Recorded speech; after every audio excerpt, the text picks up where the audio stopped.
اعوذ باللہ من الشیطان الرجیم بسم اللہ الرحمن الرحیم الحمدللہ رب العالمین والصلاة والسلام علی محمد وعلی آلہ وسلم۔ انشاءاللہ آج ہم سورہ ہجر کے تیسرے رکوع کا مطالعہ کریں گے۔ اس سے پچھلے رکوع کا خاتمہ اس بات پر ہوا تھا کہ اللہ تعالیٰ علیم و خبیر ہیں، انہیں ہم سے پہلے جو لوگ گزر چکے ہیں ان کا بھی علم ہے، موجودہ کا بھی اور بعد میں آنے والوں کا بھی۔ کوئی بھی چیز ان کے احاطہ علم سے باہر نہیں ہے۔ قانون مکافات کے مطابق ایک جیسے لوگوں کو اکٹھا کر دیا جاتا ہے تاکہ وہ اپنے اعمال کے لحاظ سے جزا پائیں۔ آئیے مطالعہ قرآن کا آغاز اس دعا کے ساتھ کرتے ہیں کہ اللہ تعالیٰ اپنے حبیب رحمت للعالمین صلی اللہ علیہ وآلہ وسلم کے طفیل ہمیں قرآن کریم کا صحیح مفہوم عطا فرمائے، آمین۔ بسم اللہ الرحمن الرحیم وَلَقَدْ خَلَقْنَا الْإِنسَانَ مِنْ صَلْصَالٍ مِنْ حَمَإٍ مَسْنُونٍ، اور تحقیق ہم نے خلق کیا انسان کو بجتی ہوئی مٹی زرخیز ڈھالی گئی سے۔ وَالْجَانَّ خَلَقْنَاهُ مِنْ قَبْلُ مِنْ نَارِ السَّمُومِ، اور جان کو ہم نے خلق کیا اس سے پہلے آگ کی لو سے۔ سلسالن سلسل سے بنا، کھنکھناتی ہوئی مٹی ساؤنڈنگ کلے۔ حمائم حما سے بنا، ایسی مٹی جس میں ریت، مٹی اور نامیاتی جزء شامل ہوں، لوم۔ مسنون سنن سے بنا، ایک حالت میں کی جا چکی، مولڈڈ۔ السموم سمم سے بنا، گرم ہوا، آگ کی لپٹیں، سکارچنگ۔ اس آیت مبارکہ میں انسان کی تخلیق کے حوالے سے بات کی جا رہی ہے کہ اس کا خمیر ایک ایسی مٹی سے اٹھا ہے جس میں ریت اور مٹی کے ساتھ ساتھ نمیاتی جزء شامل ہیں جو کہ پھلوں، پھولوں، پتوں اور دیگر چیزوں کے گل سڑ جانے کی وجہ سے پیدا ہوتا ہے، اور یہی نمیاتی جزء زندگی کی بنیاد ڈالتا ہے۔ جب اس زرخیز مٹی کے ساتھ پانی شامل ہو جاتا ہے تو یہ ملغوع طین کہلاتا ہے، جسے ایک سانچے میں ڈال کر مطلوبہ شکل دی جاتی ہے۔ خشک ہونے پر اس مٹی میں خلا پیدا ہو جاتا ہے اور اس میں سے آواز نکلنے لگتی ہے۔ اس حالت میں اس سے سلسال کہا جاتا ہے، اور اگر آگ میں پکا لیا جائے تو اسے فخار کہتے ہیں۔ مٹی کی یہ حالتیں جس میں انسانی کی تخلیق سے متعلق ہیں، اور جہاں تک اس میں ڈالی والی جان اسپرٹ کا تعلق ہے، وہ اس سے پہلے ہی تخلیق کی جا چکی ہے، جس کی بنیاد آگ سے نکلنے والی روشنی ہے جس میں ایک حد تک حرارت شامل ہوتی ہے۔ وَإِذْ قَالَ رَبُّكَ لِلْمَلَائِكَةِ، اور جب فرمایا تمہارے رب نے ملائکہ سے، انی خالقم بشرم من صلصال من حماء مسنون، میں خلق کرنے والا ہوں ایک بشر بجتی ہوئی مٹی زرخیز ڈھالی گئی سے۔ فَإِذَا سَوَيْتُهُ وَنَفَخْتُ فِيهِ مِن رُوحِي، سو جب میں اسے متناسب کر دوں اور پھونک دوں اس میں اپنی روح، فَقَعُوا لَهُ سَاجِدِينَ، تو سجدہ ریز ہو جانا اس کے لیے۔ سَوَيْتُهُ سوی سے بنا، میں اسے ڈیزائن کے مطابق ترتیب دے دوں، I fashioned him۔ یہ آیات بشر کی فضیلت سے متعلق ہیں۔ گو تخلیقی اجزاء اور مراحل کے لحاظ سے انسان اور بشر کی تخلیق ایک جیسی ہے، لیکن دونوں میں فرق ہے۔ بشر سے متعلق ملائکہ کو رب کریم کا یہ فرمان ہے کہ جب میں اسے بنا سنوار لوں اور اس میں اپنی روح میں سے پھونک دوں تو تم اسے سجدہ کرنا۔ دراصل بشر کو اپنی نسبت دینے کو ظاہر کرتا ہے جس کی وجہ سے بشر کو فضیلت دی گئی ہے۔ لفظ انسان کا مفہوم بھولا ہوا ہے، اس لحاظ سے بشر سے مراد وہ فرد ہے جو اپنے رب کریم سے کیا ہوا وعدہ نہیں بھولا۔ اس مفہوم کو اس حقیقت سے بھی تقویت ملتی ہے کہ کسی بھی نبی یا رسول نے اپنا تعارف انسان کے طور پر پیش نہیں کیا، بلکہ اپنے آپ کو بشر کہا ہے۔ فساجد الملائکۃ کلہم اجمعون، پس سجدہ کیا سب ملائکہ نے مل کر، الا ابلیس ابا ان یکون مع ساجدین، مگر ابلیس نہ مانا کہ ساتھ ہو سجدہ کرنے والوں کے۔ فساجدہ سجد سے بنا، پس بڑائی اور حاکمیت کو تسلیم کرنے کا اظہار کیا۔ دین پروسٹریٹڈ، رب کریم کے ارشاد کے مطابق سب ملائکہ نے مل کر سجدہ کیا، مگر ابلیس نہ مانا اور اس نے سجدہ کرنے والوں کے ساتھ ہونے سے انکار کر دیا۔ تخلیق بشر پر ملائکہ کو سجدہ کرنے کا ذکر اور ابلیس کے انکار کا ذکر سورہ سواد کی آیت نمبر 71 سے 74 میں بھی ہے۔ ترجمہ: جب فرمایا آپ کے رب نے ملائکہ سے میں خلق کر رہا ہوں ایک بشر گارے سے، سو جب میں اسے متناسب کر لوں اور نفخہ کر دوں اس میں اپنی روح سے، پس تم اس کے لیے سجدہ کرنا۔ تو سجدہ کیا سب ملائکہ نے اکٹھے سوائے ابلیس کے، استکبار کیا اور کافروں میں سے ہو گیا۔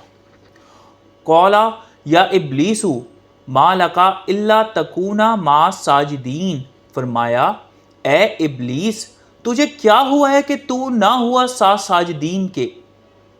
قال لم اقل لاسجد لبشر خلقتہ من صلصال من حماء مسنون، بولا نہیں ہوں میں کہ سجدہ کروں بشر کو جسے آپ نے خلق فرمایا ہے بچتی ہوئی مٹی زرخیز ڈھالی گئی سے۔ جب رب کریم نے ابلیس سے اس کے انکار کی وجہ پوچھی تو اس نے تکبر کا اظہار کیا اور کہا کہ میں اس بشر کو جسے بچتی ہوئی مٹی سے تخلیق کیا گیا ہے سجدہ نہیں کر سکتا۔ سورہ سواد کی آیت نمبر 75 اور 76 میں اس واقعے کی کچھ مزید تفصیلات کا ذکر ہے۔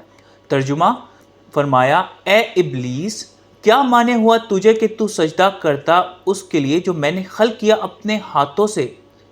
تو نے تکبر کیا یا تو اعلیٰ مرتبیت سے ہے؟ بولا میں بہتر ہوں اس سے، آپ نے مجھے خلق فرمایا ہے آگ سے اور اسے خلق فرمایا گارے سے۔ گویا ابلیس کے انکار کی وجہ تکبر تھا۔ قولا فاخرج منہا فانک رجیم، فرمایا پس نکل جا یہاں سے کیونکہ تو رجیم ہے۔ وَإِنَّ عَلَيْكَ اللَّعْنَةَ إِلَىٰ يَوْمِ الدِّينِ، اور بے شک تجھ پر لعنت ہے یوم الدین تک۔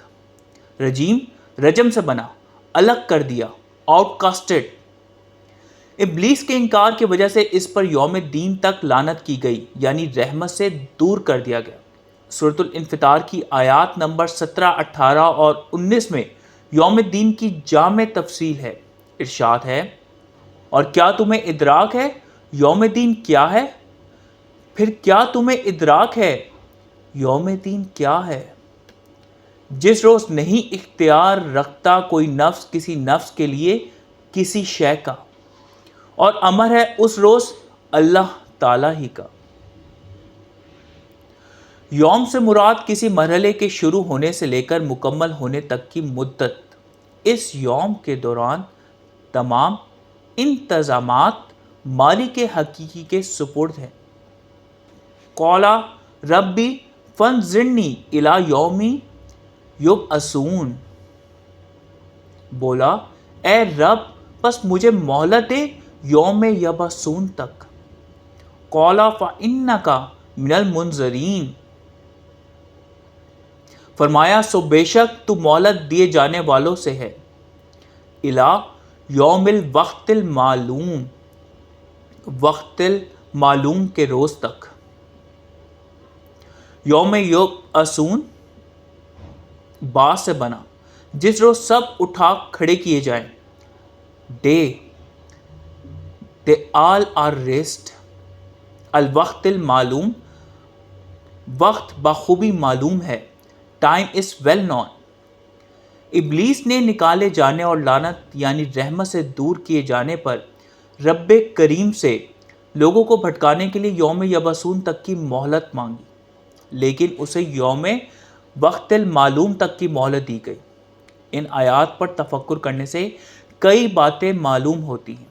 پہلی، یوم یبعثون اور یوم وقت معلوم دونوں مختلف چیزیں ہیں۔ دوسری، ابلیس کو یوم یبعثون اور یوم وقت معلوم کا فرق معلوم ہے۔ اس کا علم حضرت ابراہیم علیہ السلام کو بھی تھا، جس کا علم ہمیں سورۃ الشورى میں مذکور حضرت ابراہیم علیہ السلام کی دعا سے ہوتا ہے۔ آیات نمبر 86، 87 اور 88 میں مذکور ہے۔ ترجمہ: اور مغفرت فرما دے میرے باپ کی، بے شک وہ سرگردان راہ سے ہے، اور نہ مجھے رسوا فرمانا یوم یبعثون تک، جس روز نہ نفع دیتا ہے مال اور نہ بیٹے۔ قابل غور بات ہے کہ کیا ہمیں بھی یہ فرق معلوم ہے یا نہیں؟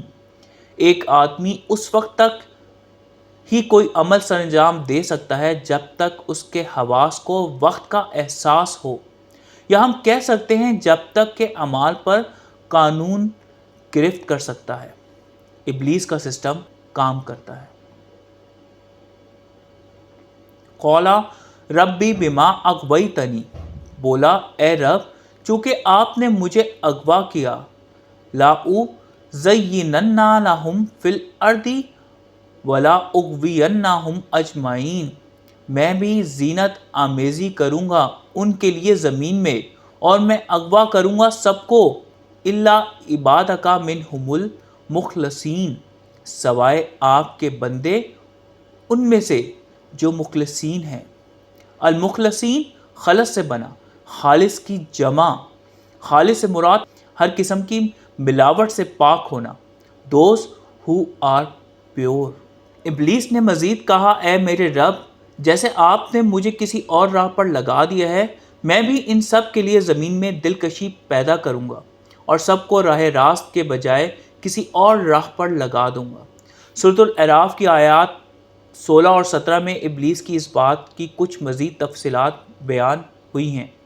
ترجمہ: بولا چونکہ آپ نے مجھے اغوا کیا ہے، میں ضرور بیٹھوں گا ان کے لیے آپ کی صراط مستقیم پر، پھر ضرور آؤں گا ان پر ان کے آگے اور ان کے پیچھے اور ان کے دائیں اور ان کے بائیں سے، اور نہ پائیں گے آپ ان میں سے اکثر کو شکر گزار۔ آیت نمبر 40 میں ابلیس نے اس حقیقت کو تسلیم بھی کیا کہ اس کی چال بازیوں سے صرف رب کریم کے خالص بندے ہی محفوظ رہیں گے، اور اس کا ان پر بس نہیں چل سکتا۔ قولا ھذا صراط علیہ مستقیم، فرمایا یہی میری طرف کا صراط مستقیم ہے۔ ان عبادی لیس لک علیہم سلطان الا من اتبعک من الغاوین، بے شک میرے بندوں پر تیرا کوئی زور نہیں مگر جو تمہاری اتباع کرے اغوا شدگان سے۔ سلطان سلط سے بنا، سلطانی جواز کار، اتھارٹی۔ رب کریم نے جواب دیا کہ ہاں، یہی مجھ تک پہنچنے کی سیدھی راہ ہے۔ جو میرے بندے ہیں ان پر تمہارا کوئی زور نہیں چلے گا۔ تمہاری چالوں میں آ کر تمہاری پیروی سے وہی لوگ کریں گے جو راہ راست پر نہیں ہیں۔ اس حقیقت کا بیان سورہ صاد کی آیات نمبر 82، 83 اور 84 میں ان الفاظ سے ہے۔ ترجمہ: بولا پس تیری عزت کی قسم میں ضرور اغوا کروں گا ان سب کو سوائے ان میں سے آپ کے مخلصین بندوں کے۔ فرمایا پس حق ہے اور میں حق ہی کہتا ہوں۔ سورۃ الصفات میں عباد اللہ المخلصین کی خصوصیات کو تفصیل کے ساتھ بیان فرمایا گیا ہے۔ آپ ان آیات کا مطالعہ اپنی سہولت کے مطابق کر سکتے ہیں۔ دعا ہے کہ رب کریم ہمیں بھی اپنے مخلصین بندوں میں شامل فرما دیں۔ آمین۔ وَإِنَّ جَهَنَّمَ لَمَوْعِدُهُمْ أَجْمَعِينَ، اور بے شک جہنم ان سب کے لیے وعدہ ہے۔ لَهَا سَبْعَةُ أَبْوَابٍ لِكُلِّ بَابٍ مِّنْهُمْ جُزْءٌ مَقْسُومٌ، اس کے 7 دروازے ہیں، ان میں سے ہر دروازے کے لیے ایک تقسیم شدہ حصہ ہے، مقسوم، قسم سے تقسیم کیا ہوا، اسائنڈ۔ رب کریم نے مزید فرمایا کہ ابلیس کے پیروکاروں کے لیے جہنم کا وعدہ ہے۔ اس جہنم کے 7 دروازے ہیں۔ ان لوگوں کے اعمال کے لحاظ سے ان کی درجہ بندی کی جائے گی اور ہر درجے کے لیے ایک دروازہ مخصوص ہے، تاکہ ایک درجے کے لوگ ایک جگہ اکٹھے رہ کر اپنے جرم کی مناسبت سے قرار واقع سزا پائیں۔ سورۃ الاعراف کی آیت نمبر 18 میں مذکور ہے کہ رب کریم نے ابلیس سے فرمایا، نکل جا یہاں سے مذموم، دھتکارا ہوا، جو کوئی اتباع کرے تمہاری ان میں سے تو میں ضرور بھر دوں گا جہنم کو تم سب سے۔ اللہ تعالی ہم سب کو جہنم سے محفوظ رکھے، آمین۔ ایک مختصر سا خلاصہ آج کے پڑھے گئے رکوع کا۔ انسان کی تخلیق ایسی مٹی سے ہوئی ہے جس میں ریت اور مٹی کے ساتھ نامیاتی جزء شامل ہے۔ پانی کے ساتھ مل کر یہی نامیاتی جزء نشو و نما کا باعث بنتا ہے۔ بظاہر انسان اور بشر کی تخلیق ایک ہی جیسی مٹی سے ہوتی ہے، لیکن بشر کو رب کریم کی نسبت حاصل ہے، جس کی وجہ سے اس کا رتبہ انسان سے اعلیٰ ہے۔ بشر کی تخلیق کے بعد اسے سجدہ کرنے کا حکم دیا گیا تو سب ملائکہ نے اسے سجدہ کیا، لیکن ابلیس نے تکبر کیا اور سجدہ نہ کیا۔ اس نے لوگوں کو بھٹکانے کے لیے مہلت مانگی تو اسے یوم وقت المعلوم تک کی مہلت دی گئی۔ اس حقیقت کو واضح کر دیا گیا کہ اللہ تعالیٰ کے مخلص بندوں پر ابلیس کا وار نہیں چل سکتا۔ وہ صرف انہی لوگوں کو گمراہ کر سکتا ہے جو دل و جان سے اس کی اطاعت کریں، چونکہ رحمانیت اور ابلیسیت کی طرزیں بالکل مختلف ہیں، اسی لیے دونوں کا انجام بھی مختلف ہے۔ اللہ تعالیٰ ہم سب کو قرآن کو صحیح طور پر سمجھنے اور اس پر نبی پاک صلی اللہ علیہ وآلہ وسلم کی سنت مبارکہ کے مطابق عمل کرنے کی توفیق عنایت فرمائے، آمین۔ صدق اللہ العلی العظیم، صلی اللہ تعالی علی حبیبہ محمد و آلہ وسلم۔